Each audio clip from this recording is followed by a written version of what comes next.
Em um mundo onde a corrupção é generalizada, até onde ela pode nos levar? Quais são as suas verdades e qual é a única saída para que essa realidade seja transformada? A busca para essa pergunta nos leva para além do óbvio, para nos conduzir à meditação sobre esse assunto. Hoje eu trago a você um texto do nosso editor-chefe aqui do Teomídia Blog, o Diego Venâncio, que tem como título A Corrupção Generalizada.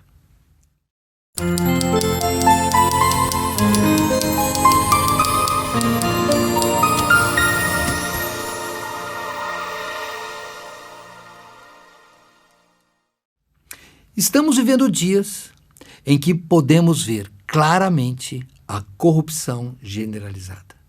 Por essa razão, a essa corrupção que assistimos na esfera política não chega a ser uma novidade para ninguém. Nos últimos tempos, temos visto todos os setores da nossa sociedade afundarem-se em corrupção. Não escapa ninguém, no executivo, no legislativo, no judiciário e até no cidadão comum. A corrupção está por toda parte. Vemos até acordos escabrosos entre juízes e o crime organizado, que resultam ou na condenação de inocentes ou na libertação de criminosos condenados, inclusive chefes do tráfico de drogas. E alguns chegam até a afirmar que já vivemos um narco-estado. Diante disso, onde vai parar o nosso Brasil? Olhando para esse cenário, sem as lentes do verdadeiro evangelho, seria justo que ficássemos sem esperanças. Mas, no entanto, os que têm o Senhor Jesus Cristo como seu Rei desfrutam do entendimento de que as Sagradas Escrituras nos fornecem sobre o porquê de existir tanta corrupção em todas as esferas da vida humana. Certamente, então, esse entendimento que nos dão as Escrituras, ele nos traz conforto e paz. Desde a queda de Adão, a corrupção se enraizou na natureza humana, afetando todas as esferas da vida. João Calvino, no segundo volume de sua obra Institutas da Religião Cristã, ensina que o pecado original não é apenas uma mancha superficial, mas uma depravação total que corrompe todas as faculdades do homem.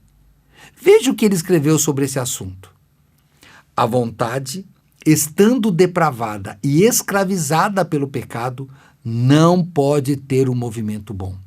Isso disse João Calvino. Assim, essa corrupção se manifesta de diversas formas na nossa sociedade. Na política, vemos governantes movidos pela ganância, pelo desejo de poder, levando povos inteiros à miséria e à injustiça.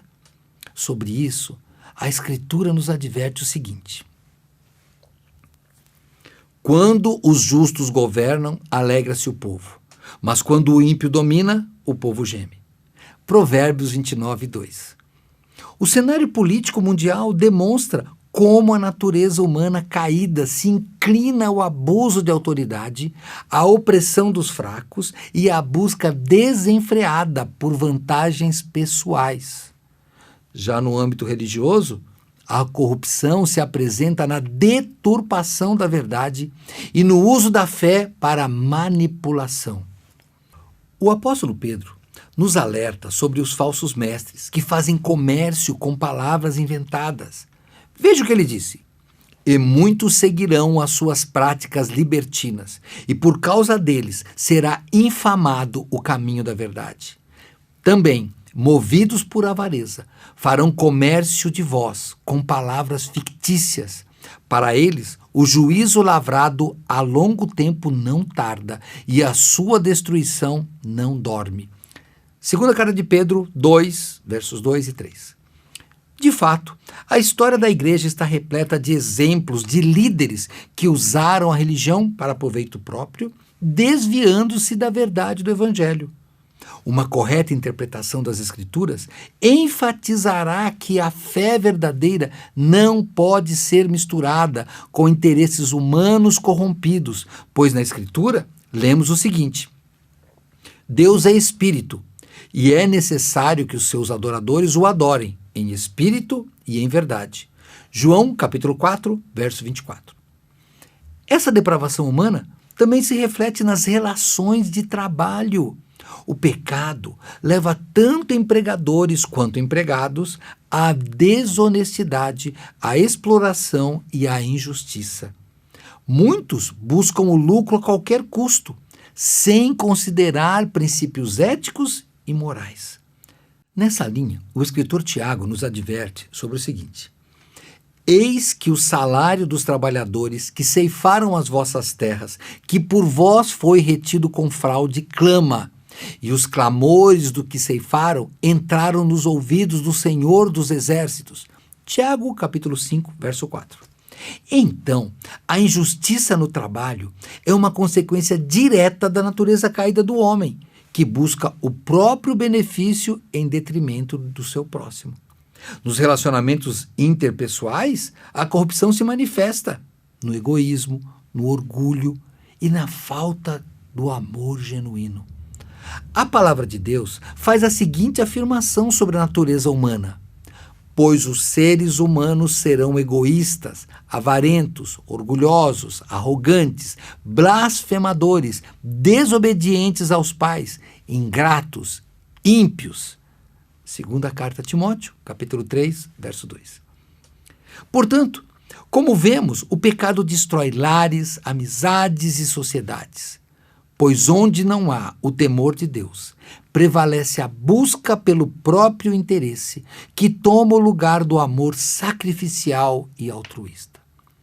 Calvino, agora no primeiro volume das Institutas, enfatiza que essa corrupção é inescapável e inerente à condição humana.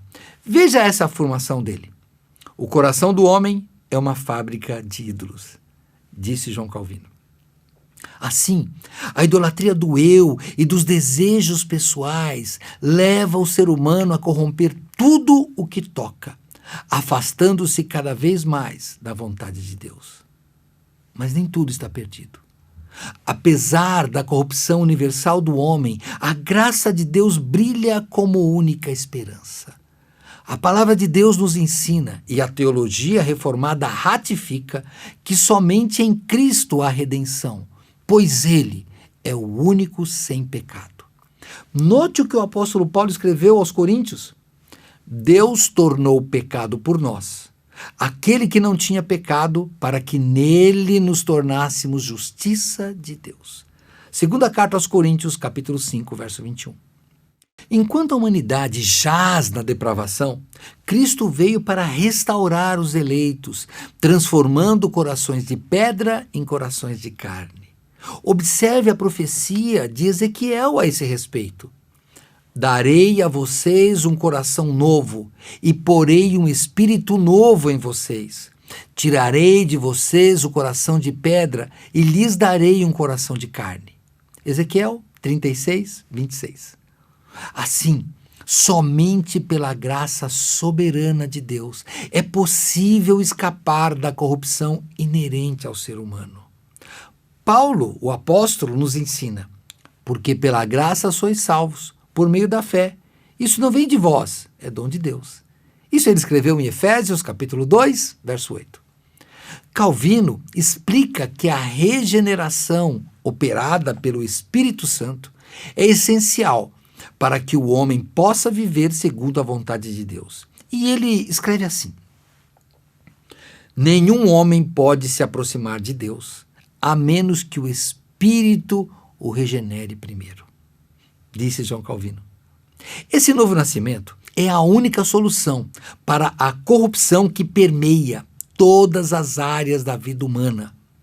Portanto, embora a corrupção seja evidente em todos os aspectos da existência humana, há uma esperança, e esta esperança está em Cristo. O Senhor Jesus é o único capaz de transformar o coração do homem e restaurá-lo à comunhão com Deus. Nesse mundo marcado pelo pecado em que vivemos, a única certeza de redenção está na obra de Cristo, consumada na cruz do Calvário. Este foi mais um post do Teu Mídia Blog. E sei de mais algumas coisas que vão ajudar você, meu irmão, minha irmã, a viver em uma sociedade, embora corrompida. A primeira dessas coisas seria compartilhar o nosso post, ou um podcast do Teu Mídia. Aplicações bíblicas para uma vida melhor, ali não faltam. E todas essas aplicações refletem na sociedade. Sem querer focar muito em política, mas sim em como o cristão se insere na sociedade e serve a Cristo, por meio da sua igreja e por meio da sua família. Vai aí um podcast rico em conhecimento e muito claro também. Procure aí no seu aplicativo de streaming de música ou no seu agregador de podcast o Teu MídiaCast número 33, que fala sobre a relação entre a igreja, a sociedade e o Estado. Ou assista aqui no YouTube, no nosso canal. Parte importante do que lemos hoje foi a idolatria do coração. E nós temos aqui um pessoal bem especializado nisso, hein? Vale a pena maratonar o nosso Vida Pura. Ficará muito claro essa questão de ídolos e substituições que fazemos no nosso coração. Se quiser começar com um bem interessante, acha o Vida Pura número 73. Pornografia e o cristão autêntico. E para fecharmos esse ciclo de corrupção, que tal um texto brilhante da nossa irmã Gilmara Bianchini? Ele se chama Disponibilidade. Estamos disponíveis ao Senhor? É bem fácil de encontrar. Acesse teomedia.blog.br ou digita aí na lupinha do seu streaming de música ou do seu agregador de podcast.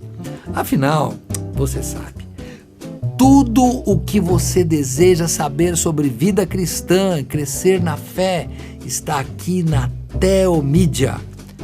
Até lá! Nos vemos na semana que vem e Deus te abençoe.